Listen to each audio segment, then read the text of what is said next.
Good morning, Green Valley. We're so happy that you're here with us today. Those of you joining us online, thank you for tuning in. Let's go ahead and stand. We're going to sing about God's word this morning and how wonderful it is. Put your hands together. Have some fun with us this morning.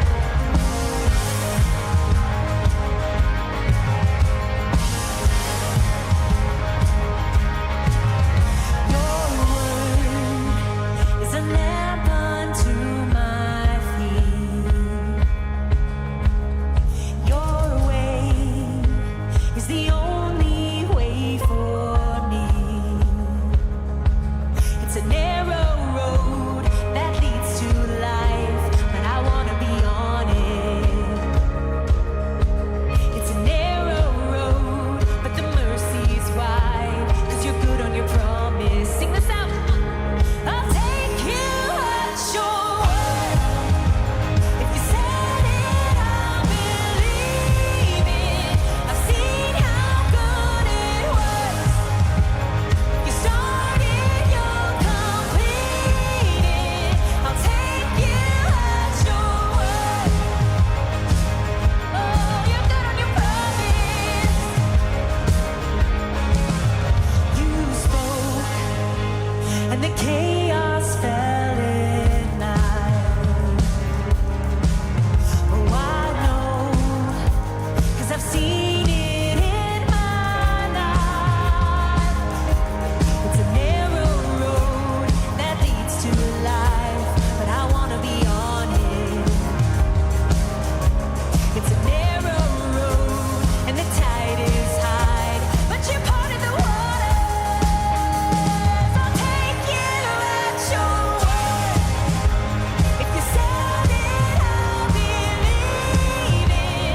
I've seen how good it was. You started, you'll complete it. I'll take you at your word. You said it, I'll believe it. I've seen how good it was. You started, you'll complete it. I'll take you at your word. 'Cause you're good on your promise. Yes, you're good on your promise.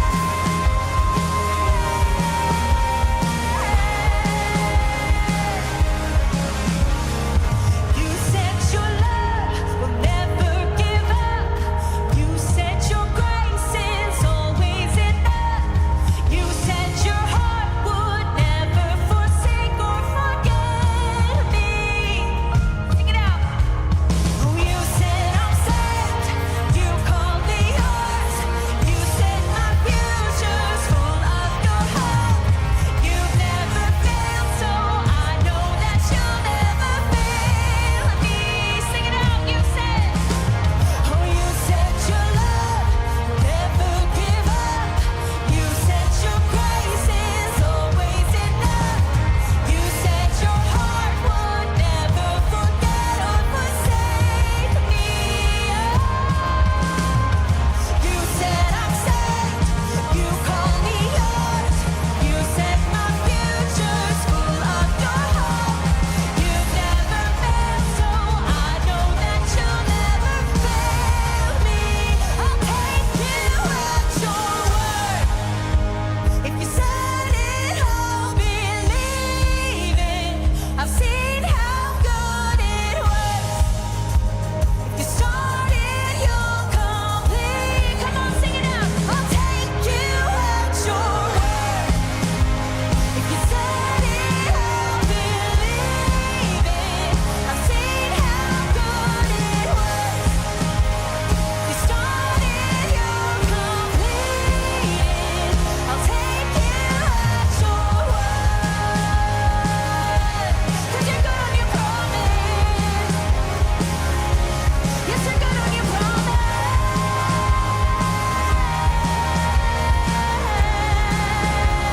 I'll take you at your word.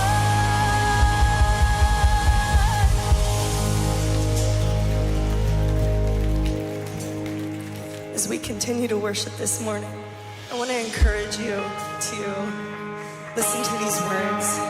agree with these words and let them sink into your heart. It is only by his blood that we are saved. It is a gift that is freely given. We are made new by his blood and nothing else.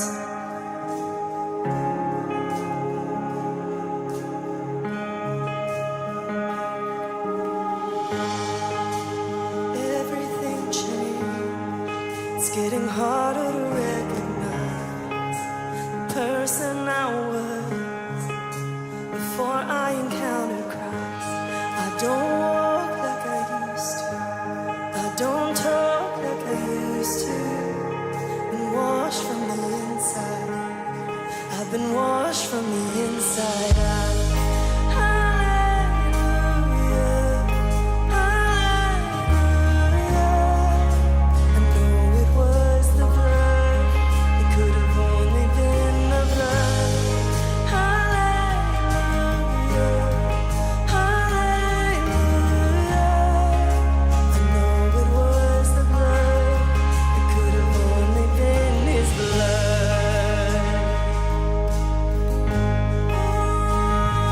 His blood.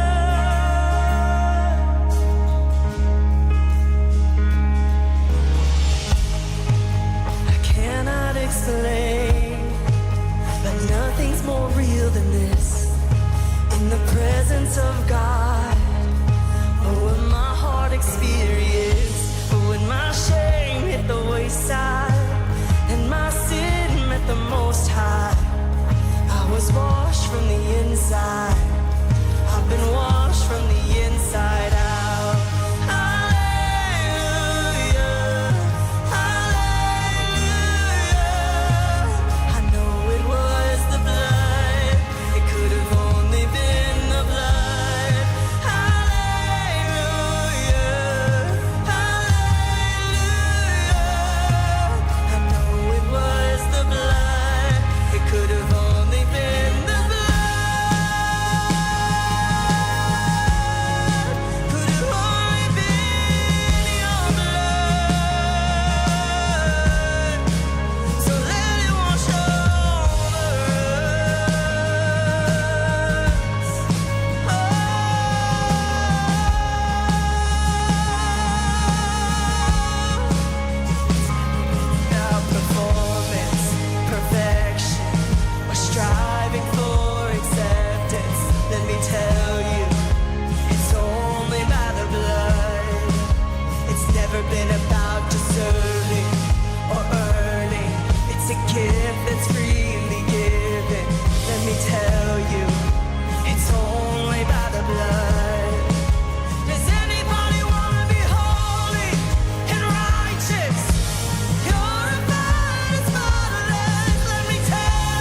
such a good reminder to us. Today is Palm Sunday, and today is a day that Jesus rode triumphantly through Jerusalem.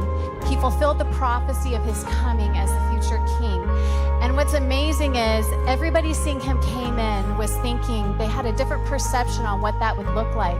But he knew he would have to die this following week and that we'd be celebrating his resurrection. And through his blood, we are redeemed in his grace.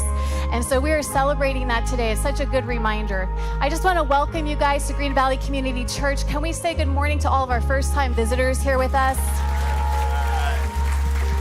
And just everybody joining us online, it is so good to have you here with us as well. Why don't you guys go ahead and have a seat?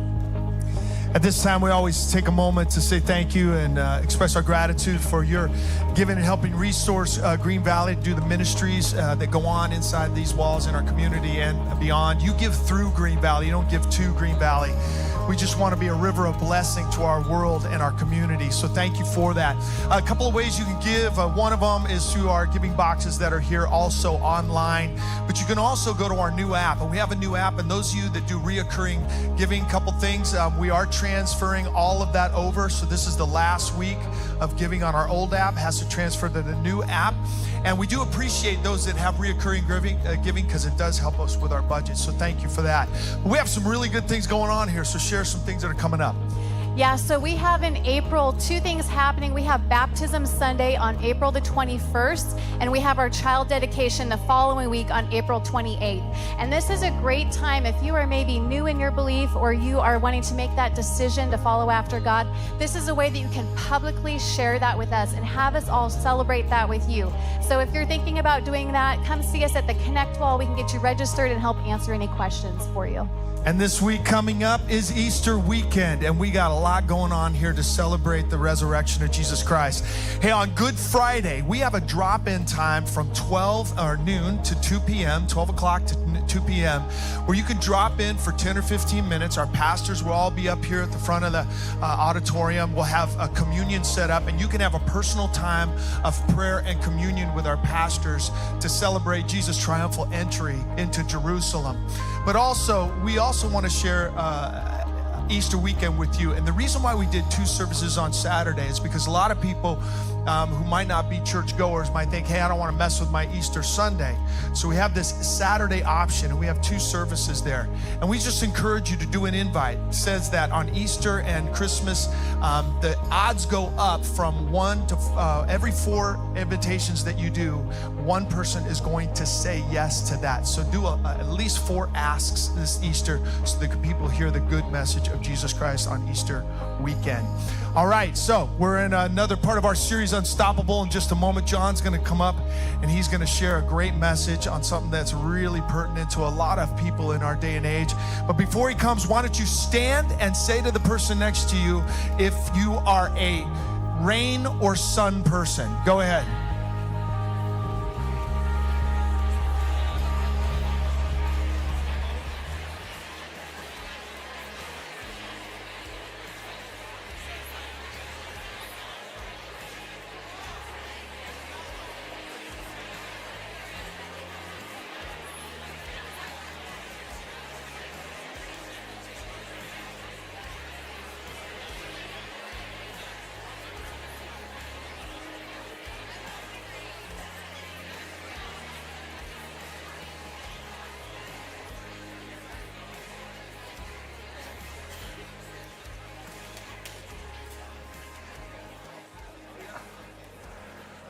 Well, good morning, Green Valley. Who's excited to be at church today? I know that I am. It is so great to see you this morning, whether you're here in person or online. And I want to jump right into this. But yeah, we've been in this series called Unstoppable, where we have been going through the Gospel of Luke, and we've been looking at how Jesus lived out his mission, that his mission on this earth, even faced with all the things that could trip him up. And one of the things that really stands out in our hope for this series is that we can learn that we could have that same resolve that Jesus did in order to live out the mission that God has for us in our lives, even with all the stuff that happens in life that could trip us up. And today, as Beth said, is a very special day because it is Palm Sunday, and it's sort of the beginnings of what is known as Holy Week or the Passion Week.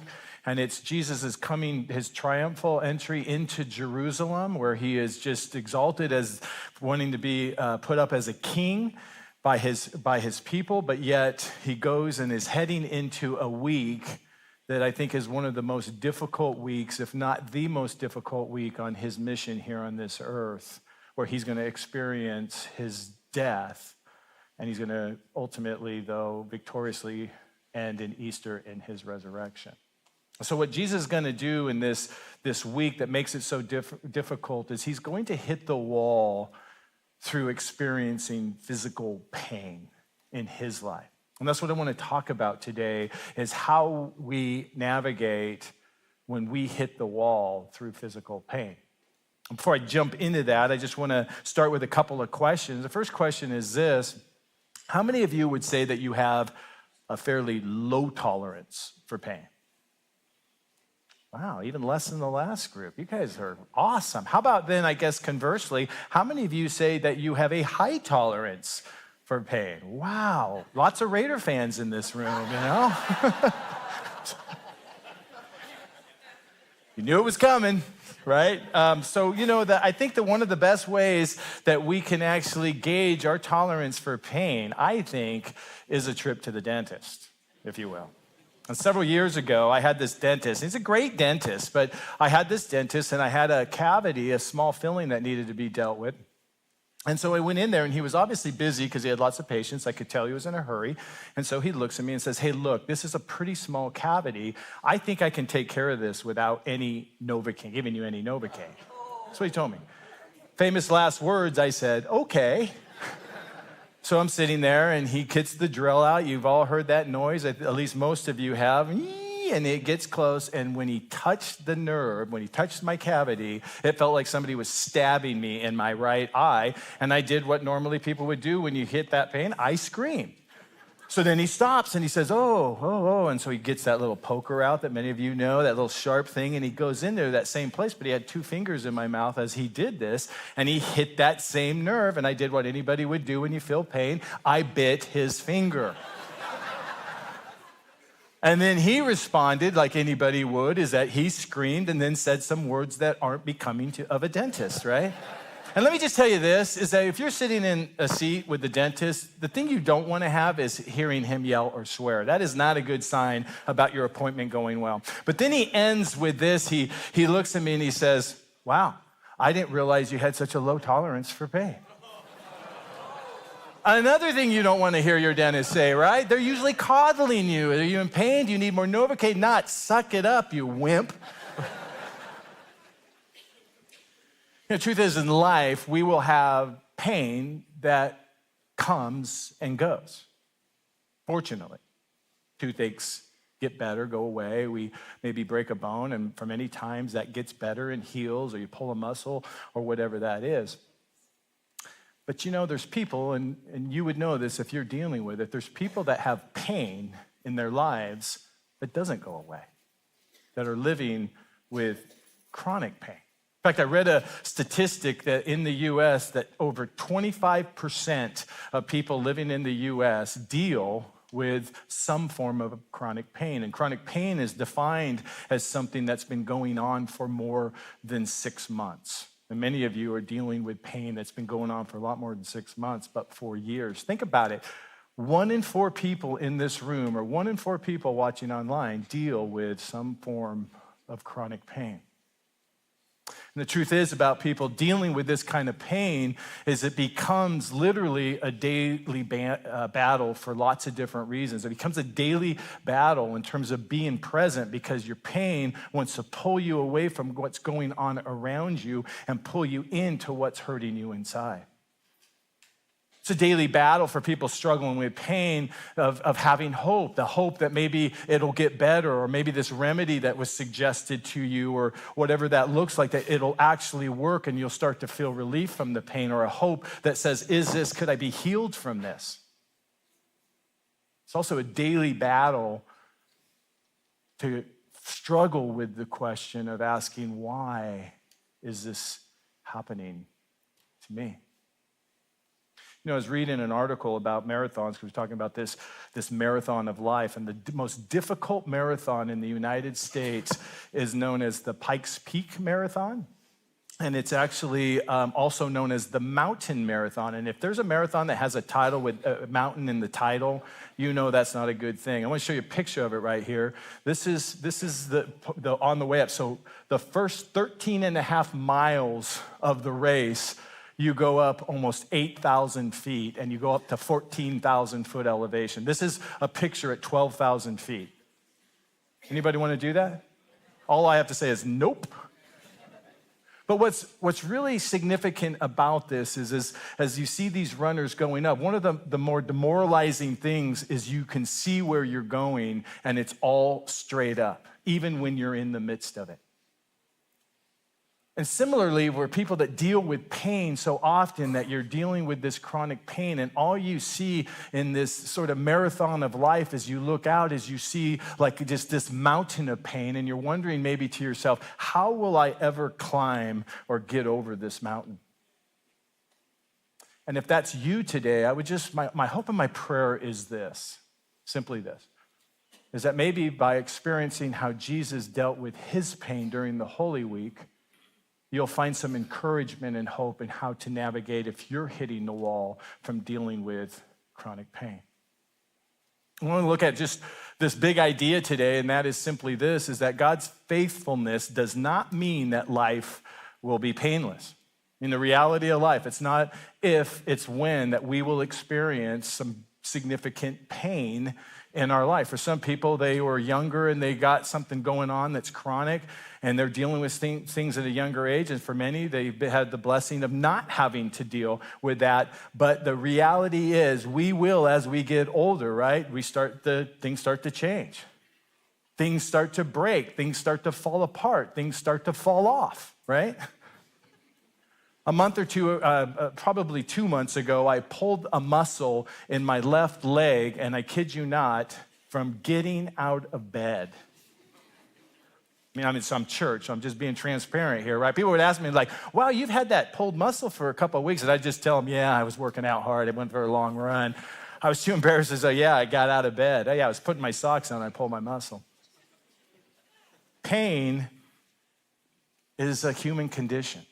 Jesus himself experienced pain in his own life. In his humanity, he experienced pain. And if you go to the Holy Week where it starts to magnify, Becca talked about it a couple of weeks ago in terms of being in the garden, but Jesus started to feel this agony in the garden. I want to show you, go back to Luke 22, when he was in the garden, he was praying. And it said this, that being in agony, he prayed more earnestly, then his sweat became like great drops of blood falling down on the ground. Scholars say that Jesus was having an experiential moment at this time where he was looking at the mountain and he was seeing and experiencing the physical pain that he was going to endure. That it was so significant that he started to sweat blood, which is a condition that when you're under great pain, great stress, great physical anguish, that capillaries could break and you can actually sweat blood. And he was experiencing that right there. Because in a few days, in a few hours, he was going to be arrested, and he was going to be beat, and he was going to be brutalized, and he was going to be tortured to the degree that the Bible says that it was so significant that he became unrecognizable. For many people that deal with chronic pain, they have said that I don't feel like I'm the same person anymore. That people don't recognize me because I've changed based upon the pain I'm dealing with. Didn't end there. Then Jesus was asked, after he was tortured and beaten, he carried a cross up to a hill to die the most terrible death that you could possibly imagine in crucifixion. There's actually a word, excruciating, that means come from the cross. That kind of death has its own word, excruciating. He didn't die a short death. It wasn't the nails in his hands. It wasn't the nails in his feet and all the torture that he endured. It was a slow death, because the way you die on a cross is through suffocation. You suffocate. Once you can't pull yourself up anymore to take a breath, so the death doesn't happen quickly. I've talked to many people who deal with chronic pain that have experienced it that says it feels sometimes like a slow death. And yet in all of this pain that Jesus endured during Holy Week, he continued till the end to stay faithful to God and to finish his mission. And my hope is that we, if we're dealing with pain, and as we deal with our pain, as we hit the wall with pain, that we can look at Jesus' example and find encouragement to answer the question, how can we stay faithful in spite of dealing with chronic pain? How do we stay faithful? And Jesus' actions during the Holy Week actually help us to have encouragement in doing that very thing. But I want to have a disclaimer here before I go through these three things. And the disclaimer is this, is that I don't want this to be prescriptive. I'm not trying to tell you what you should be doing. I'm not in your shoes. Everybody's pain is different. Everybody experiences it in a different way, so I'm not here to do that. I went through a chronic period of pain for a little over a year from a head injury that I had years ago. Some of you are saying, yeah, that explains a lot about you. But I only know that. I don't know your pain. My hope in sharing this with you is that we learn from Jesus to have some resolve and to have some hope and to have some encouragement in how we deal with our pain. And three actions I want to look at today from Jesus that maybe helps you with your pain is to stay prayerful, to stay connected, and to stay open. Those are three things. Let me just say the first one, stay prayerful. Staying prayerful. You know, prayer is the foundation of Jesus' life. Obviously it was. And you know, hospitals, there's a reason where the hospitals open up and encourage people coming in to pray. And the reason being is has a very powerful impact that are people that are sick and dealing with pain. And Jesus made this foundational in his whole life. He would, and certainly acutely during the time that he was really in that last Passion Week dealing with acute pain. He prayed in the upper room. He prayed at the Last Supper. He prayed in the garden multiple times. He prayed on the cross all the way till he took his last breath. And the context by which he prayed, I would say, would break down into three types of prayers. It's not exhaustive, but I think there's three key prayers we can take out of this in terms of how we stay prayerful. First one is there's asking prayers. Jesus asked God to remove the pain. He says, Father, if it's your will, remove this cup from me. It's good to ask God to heal. God at times does heal us. I think the question becomes, though, is sometimes he doesn't, and how will we respond? Do we respond if he doesn't?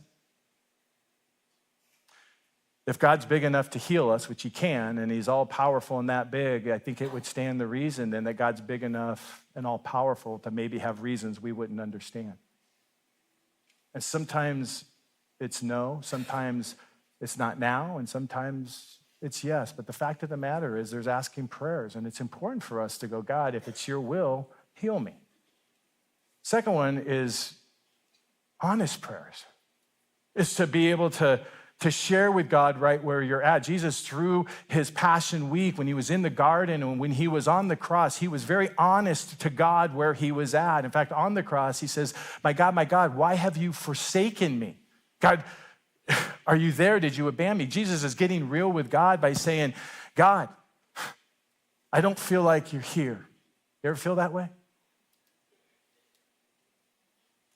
See, the fact of the matter is God can take that. God wants a real relationship with us, and we can be real with God.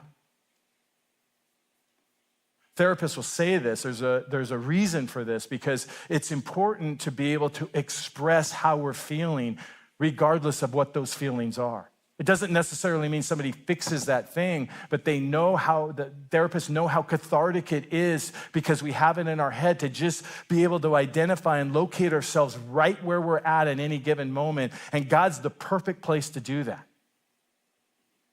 I love King David because King David was the poster child for this. You know, Jesus on the cross, when he said, my God, why have you forsaken me? He's praying through the Psalms, which is very powerful. And many of those are David's. And David was this amazing man who also, they say he was a man after God's own heart, but he was also very real with God. And he could just be honest with God, and at times he'd go, here, God, this is where I'm at, and it's not pretty. In fact, one of my favorite Psalms is Psalm 13, and I want to just show you the first part of it, because this is David's prayer when he was really hitting the wall. He said, "How long, Lord, will you forget me? Forever? How long will you hide your face from me? How long must I wrestle with my thoughts and day after day have sorrow in my heart? How long will my enemy triumph over me?" Leave that up there for a minute. Any of you feel that way? Have you ever felt that way? This is a good prayer, actually, because it's getting real with God. And what I love about David, when I'm overwhelmed with my own emotions, what I love about David is that I realize I'm not the only one that's feeling this way when I'm in that moment, that other people have felt that way, where you're asking God, where are you?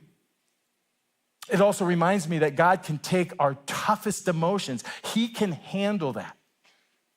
But the beauty is that David, he can be honest and real with God, but the beauty is that David doesn't stay there. He kind of uses that and goes and gets honest, and then he moves on, which is the third type of prayer that to stay prayerful with, and that is prayers of gratitude, grateful prayers.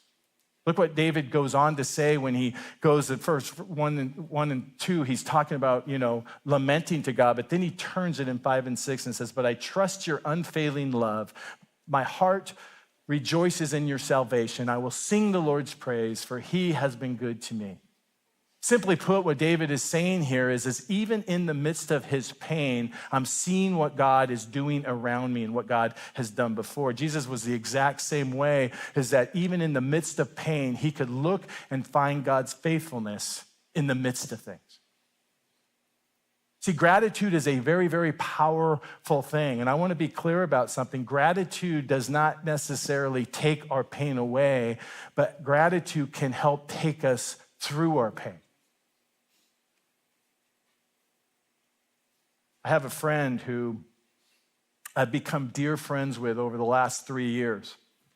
And the reasons that we became very dear friends at the beginning was a tragic situation, because he unexpectedly lost one of his daughters, tragically. And so he and I forged this relationship that God blossomed into a very deep friendship over these last 3 years. And yet last Sunday was the 2-year anniversary of his daughter's passing. So obviously he's in that reflective state and has got a lot of emotion about that, but he sent me a message.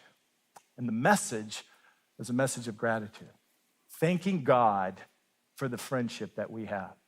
Thanking God that even in the midst of all this difficult times, that God was faithful and looking out for him, and he believed that from the people that were showing up in his life.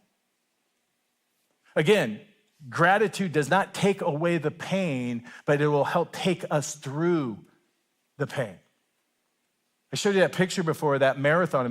Many marathon runners will have that little pack on their back that kind of dehydrate themselves, whether it's electrolytes they lose or water, whatever it is, and it'll just be right there. And as they're going along and they're going up those tough mountains, they will sip that thing. And I think that's a beautiful analogy of gratitude. That as we're going along, it helps us to continue along to take a step. So my question for you on this, before I move on, if you think about this, and if you're dealing with pain in your life, is how has God been faithful in spite of your pain? If you're dealing with chronic pain and you've been going for a long time, how has God been faithful in spite of your pain? Because if you reflect on that, you can add that to your asking prayers and your honest prayers. You could add grateful prayers. So that first one is to stay prayerful in navigating pain. The second one Jesus shows us is to stay connected, that we got to stay connected. When we face challenges in life, I think most of us know this, is that we are not created to do it alone. God did not create us to face things in our life alone, right? I love the story of the guy that was driving his car on a country road, and he lost control of his car, and he went into a ditch, and he got his car stuck, so he went to the closest house possible that was there, knocked on the door, and the farmer opened the door, And the guy goes, hey, I'm sorry, my car went into a ditch here. Could you help me pull it out? And so the farmer says, yeah, I'll get my mule and I'll bring him around and she'll pull him out. So he brings the mule around, hooks it up to the front of the car, and then he yells out at the mule and says, Blue, pull. Nothing happened. So then the farmer yells out, Biscuit, pull. Car starts to move a little bit. Then he finally yells out, Betsy, pull. And the mule pulls the car out of the ditch. And so the owner of the car is ecstatic, and he thanks the man for doing it. And then he says, so just one question, why does your mule have 3 names? Farmer says, mule doesn't have 3 names. The mule's name is Blue, but here's the thing about Blue. Blue's blind. And if Blue thinks he's by himself, he can't do anything. But if he thinks there's other people there, other mules helping him, he can pull through anything. People, it said, don't often give up because something is insurmountable. So often they give up because they're alone and they feel like they're alone. I've heard this by many people who struggle with chronic pain, that they feel isolated and alone because nobody understands the condition. Nobody understands what they're going through.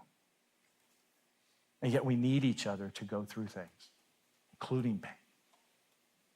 Jesus was an amazing example of that when he was in the height of his pain, going back to the garden where he was in this place of extreme agony, and he had his 3 closest friends with him that he took into the depths of the garden.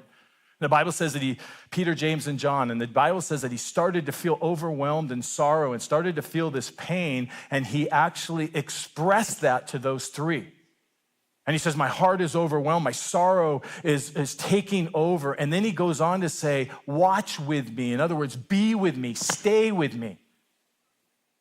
And Jesus' humanity, he was experiencing that knowledge that says, I don't want to be alone in this. I need you here so I don't feel alone in it. And sadly, the result of that with his 3 friends is they fell asleep and disappointed Jesus. See, I think that's a good reminder for us when it comes to people in our life. If we are not dealing with chronic pain, but you know somebody, I think it's a good reminder, that specific incident, for us to not fall asleep when it comes to being there for people dealing with chronic pain. And when I say not falling asleep, what I mean by that is, it's not saying like you can fix it, but it's just being present, being willing to listen. You know, one of the greatest ways we help is to hear somebody, to be praying for somebody. Connection is such an important thing. One last thought on this as far as the connection side of it. If you deal with chronic pain, we want to offer you an action step with that, and it's going to actually start tomorrow. We're going to do our first ever pain support group here, and we're going to actually do this on Zoom. So it would be an offering where you can come together and you can be with, we have one of our amazing elders who actually has dealt with some chronic pain herself to facilitate that. And we're going to look at things like connecting it together about pain, building some relationships, talking about prayer, talking about gratitude, just a gamut of things. It's just going to be 4 one-hour sessions over 4 weeks. It's 6:30 to 7:30, and I would really encourage you. This is a powerful thing because this is the way we get through things and navigate life when we hit a wall, is together. And so this is an opportunity, and you can do it through the app. You can register right there, and you'll get a Zoom link. It's free, but it's this power of community. And what we're wanting to do is get as many people together as possible to do this. That's why we're doing it on Zoom, in the hopes that we can journey together and some connections can be made there. And then the last one is this. It's to stay prayerful and to stay connected. The last one is just to stay open. It's just to stay open. And what I mean by that is to stay open to what God can do and how he can use your pain. You know, Jesus at the end, all the way to the end on the cross, it's interesting, I think, in the story in Luke, they say that Jesus was crucified with 2 other thieves next to him. In other words, there was two other people experiencing the same thing Jesus was experiencing. And I'm not saying spiritually, but physically in crucifixion. And the Bible tells us in Luke that one of those thieves was seeing Jesus and looked at him and said, hey, if you're the Son of God, why don't you save yourself and save us too? But the other thief who saw how Jesus responded to those that killed him and that those that mocked him had a different sort of reaction to it. And this is what it says in Luke 23. It says this is what the thief said. He says, we are punished justly, for we're getting what our deeds deserve. But this man has done nothing wrong. Then he said, Jesus, remember me when you come into your kingdom. I think this is significant because God put somebody there. Jesus had an opportunity through pain to connect with somebody, and through that process, Jesus was able to draw somebody to God.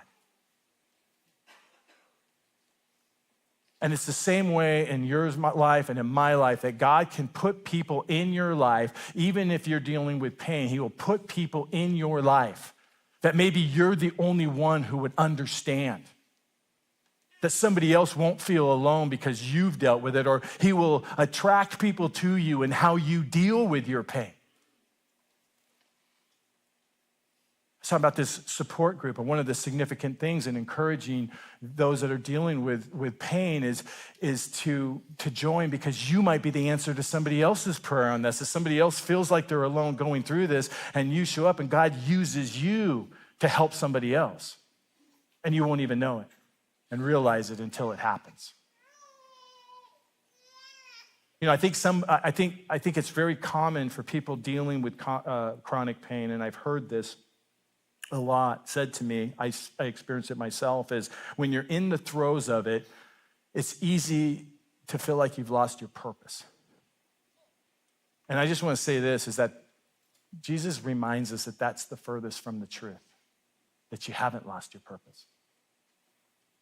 Like Jesus has other things he wants to remind you. Number one, and I think the Passion Week is the greatest reminder of Jesus' amazing love for us, because he endured his pain willingly so that we would not experience pain in eternity. And he loves us so much that, you know, when I was thinking about this in this dental appointment of mine, if I would have known before going into that dental appointment what I was going to experience there, I would have canceled the appointment. But you know what?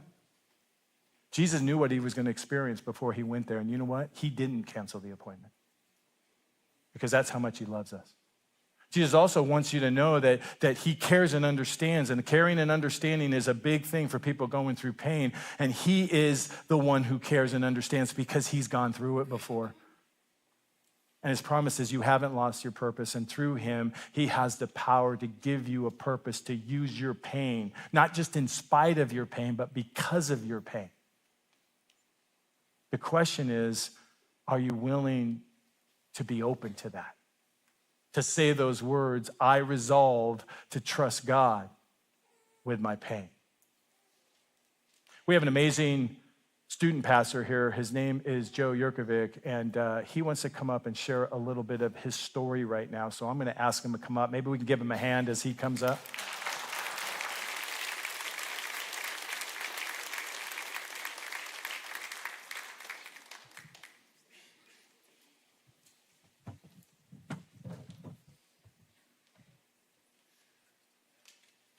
All right, good morning.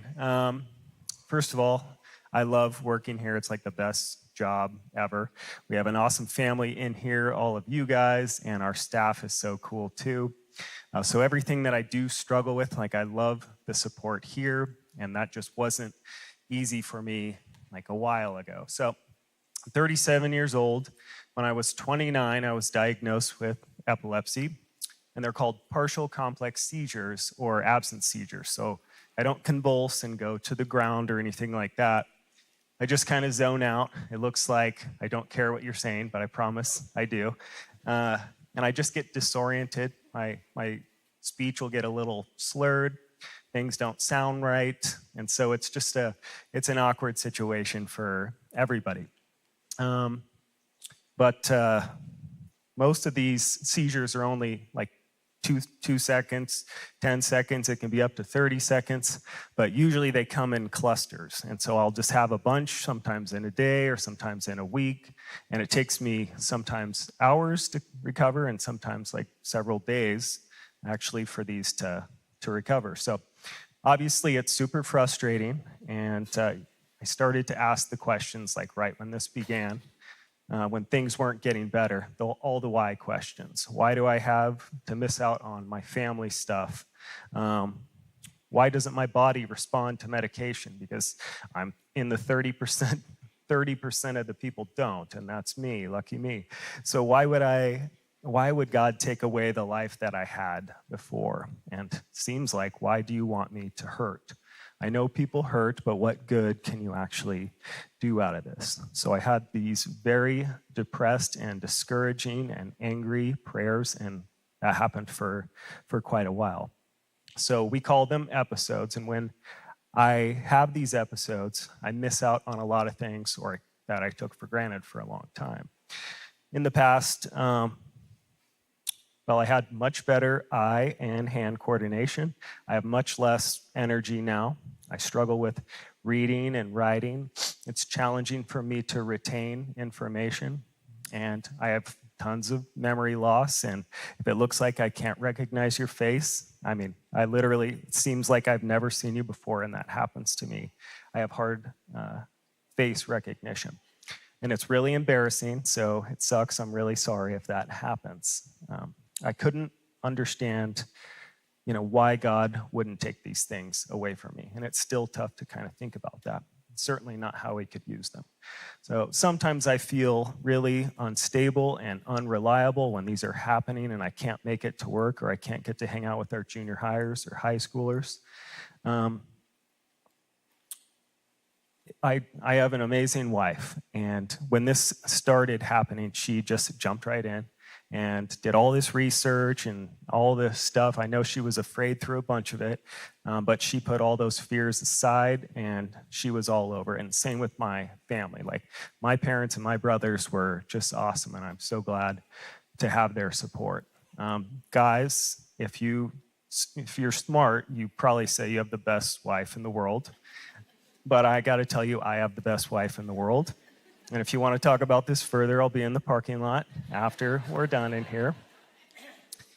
The biggest struggle I had is with letting people in and letting people help me. Just the pride was terrible, and especially when it came to prayer. I know that I need prayer for others as a Christian, and I was still too stupid to just let people do that. I didn't want anybody to see how weak I was, and so I wouldn't allow them to do that. Now, if I put myself, and this took me a long time to figure out, when I put myself in the other people's shoes, like if they were suffering, I would be all over it. So why shouldn't I do the same when others want to support me or help me? So I eventually understood, like, as I am denying people that the blessing that they are, trying to give me, like by supporting me and loving me, I'm really like denying Jesus too. Who am I to say who can serve me and who can give sacrifices to me? That's not my call, and it's not yours, and we just have to accept it. So now I can really see how God was and is still working through my affliction here. You get to see that pastors struggle with pride big time. We have our doubts, we get angry, and we definitely have time and time again, every now and then, we question God too. What are you doing with my life? So we all have flaws, and mine were exposed to me through my whole situation here that I struggled with. Through my challenges, I got to see the things that I need to work on. So in the end here, I'm very grateful for it. I have a few students down in junior high that have the same exact type of seizures that I do, where I get to encourage them, I get to share with them what I'm going through and give them maybe a little bit of hope.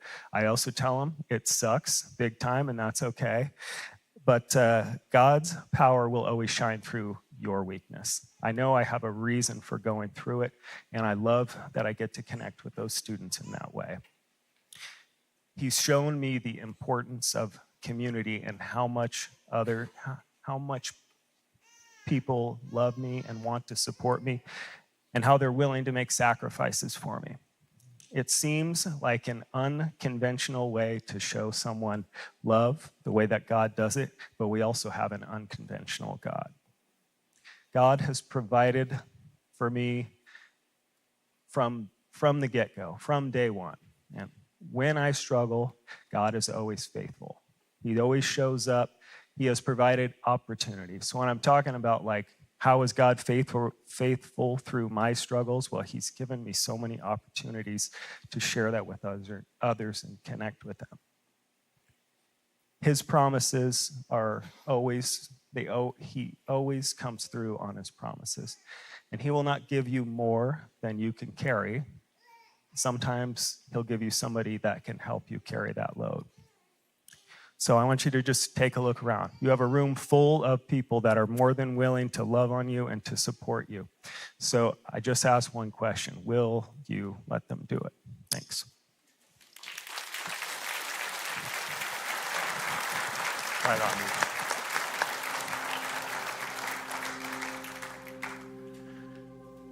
So we're going to do something to end the service here that I think is really, really important for us. And we've been prayerful about this for a few weeks now, but we want to create a space with some worship right now. And I want to have our pastoral partners come up, but we're going to invite people to come up for prayer. And I know that maybe that's something that is uncomfortable to you, or hard, or whatever that is, and respect that, but really this is an important time, and we've been prayerful that maybe you can break those barriers to come up, because we know the power of prayer. And we know that it might be the very thing that you need today. Maybe it's an asking prayer. Maybe it's just a where I'm at, God, an honest prayer. Maybe it's prayers of gratitude. Maybe it's somebody that you know that is dealing with something that's very difficult that you're journeying with, and you want to pray for them, and you're resolving this as well. Whatever that is, we want to create this space right now. And so we're going to all stand during this time, and we're going to worship together. And during this time, please feel free to come up and have prayer.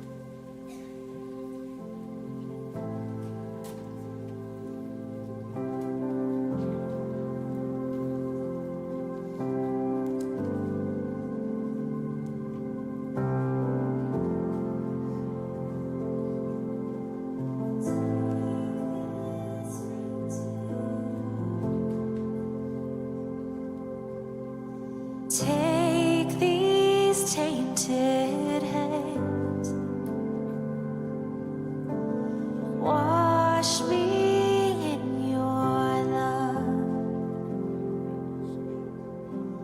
Come like grace again.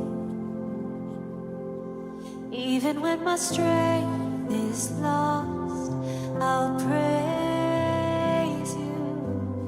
Even when I have no song, I'll praise you.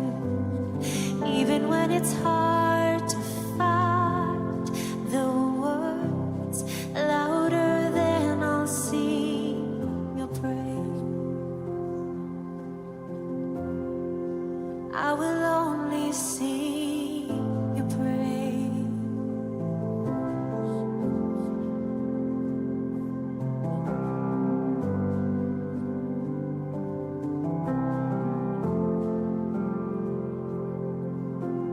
Take this mountain wing,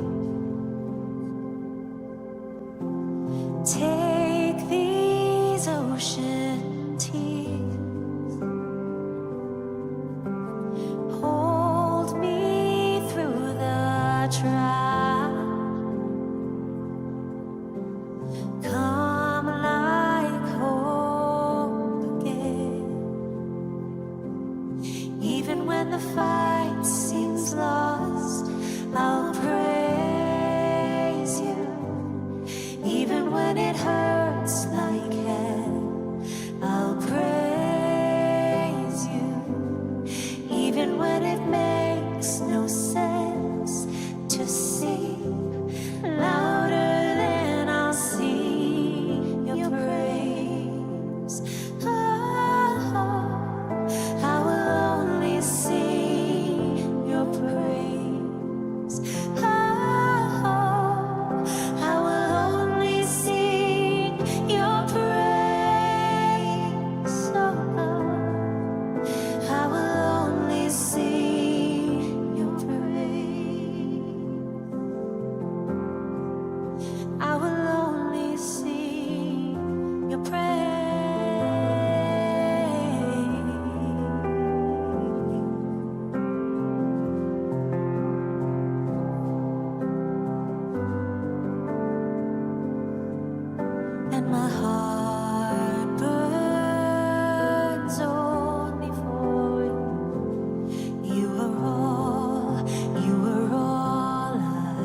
and my soul waits only for you, and I will sing till the morning has come, and all my heart burns only for you. You are all I want, and my soul waits only for you, and I will sing till the miracle comes. Oh yeah,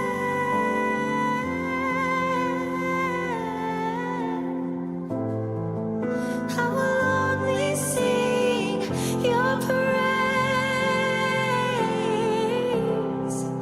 I will only sing your praise.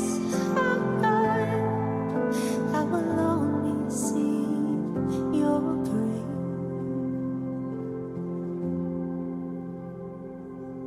Even when the morning comes, I'll praise you.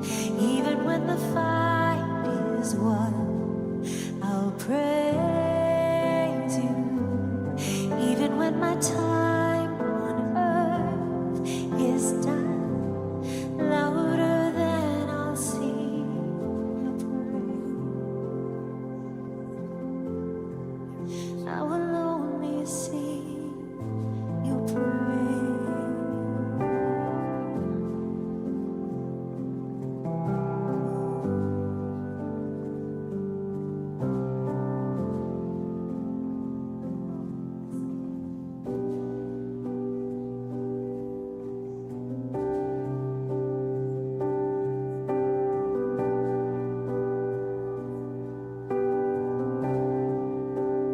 And all I'll do is praise, and all I need to do is worship,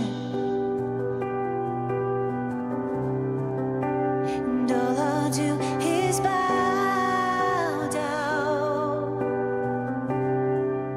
and all I'll do is stay still.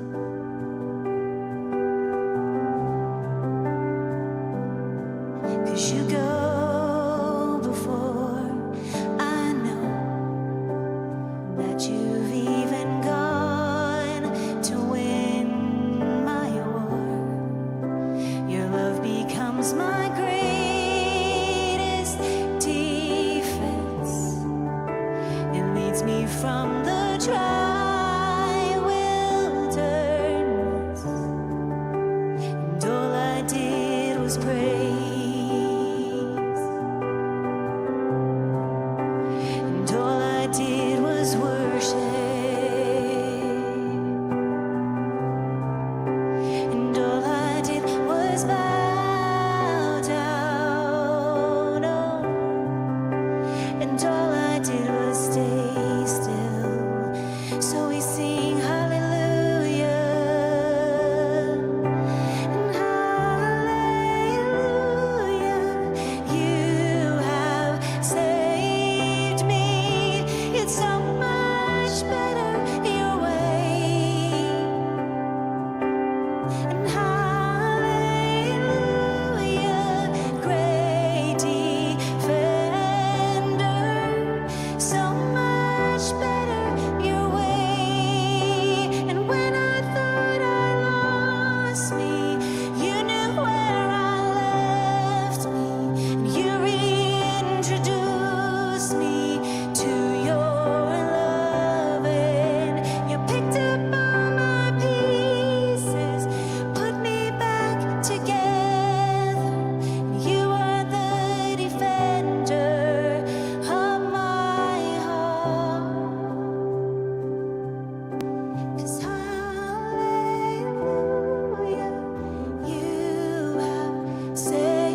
This ends our service time together, but please don't feel like you have to run off. Our pastoral partners will continue to be up front to pray with you. We'd be honored to do that. And just really look forward to going through this Passion Week with you all, and look forward to seeing you next week, next Good Friday, and next Sunday. So God bless and have a great afternoon. Thanks for being here today.